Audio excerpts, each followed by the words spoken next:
Let's bring in Pentagon Press Secretary John Ullyot. John, welcome back. Congratulations on your new position. So good to see you.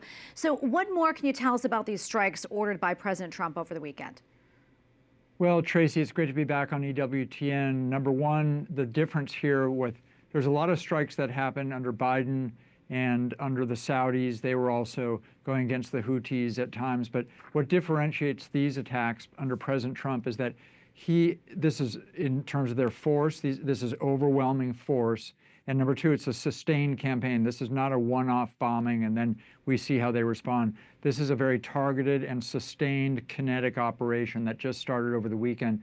But what President Trump has made clear is that this is going to go as long as we need to do it. It'll go 1 week, 2 weeks, 3 weeks, and it's just going to get harder and harder for the Houthis to be able to sustain any operations through there. So essentially, this operation will stop when the Houthis say, look, we have had enough. We are going to get out of the business completely of attacking one more ship, and that's when we will stop. But between now and then, this is a big hammer coming down on the Houthis under this president's leadership, and that's what differentiates it, Tracy. John, do you think, though, these strikes could potentially lead to more attacks by the Houthis or other Iranian proxies?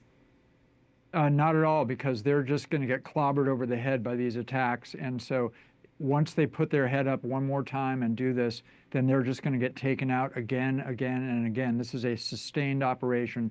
And so the message is very clear that we're putting them out of business, and these attacks will continue until they get out of the business of this at all. One other thing I should say, Tracy, is that unlike other engagements that you've had under previous administrations, either in the Middle East or elsewhere, is that what is different about this, we don't care, the president does not care about what happens. He's not in Yemen. He's not about to have a civil war and want to have something going on there to take one side or the other. Instead, this is about freedom of navigation, pure and simple.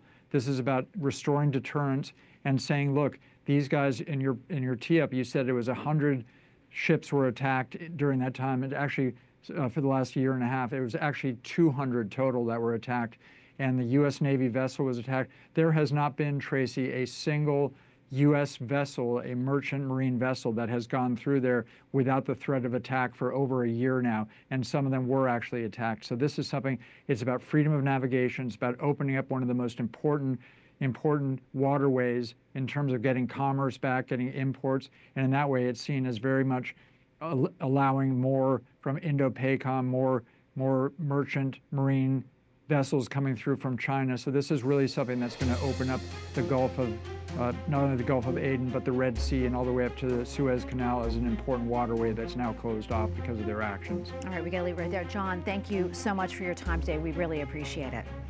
Thanks, Tracy.